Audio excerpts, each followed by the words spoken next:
This is Julien, the French winemaking guy who makes wine videos here on YouTube. Yes, wine videos. And we are looking at how to say Chandon with the typical French pronunciation, as in the famous champagne brand that is Moet and Chandon.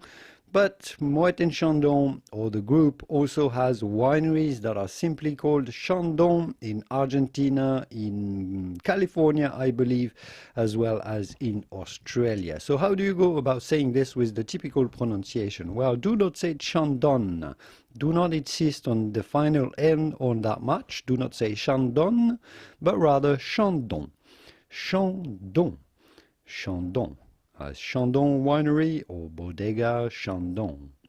Chandon. If you're interested in learning why you have to say Moet and Chandon and not Moet et Chandon, here is a video explaining exactly that. I will see you soon in the wonderful world of wine. Au revoir. Bye bye.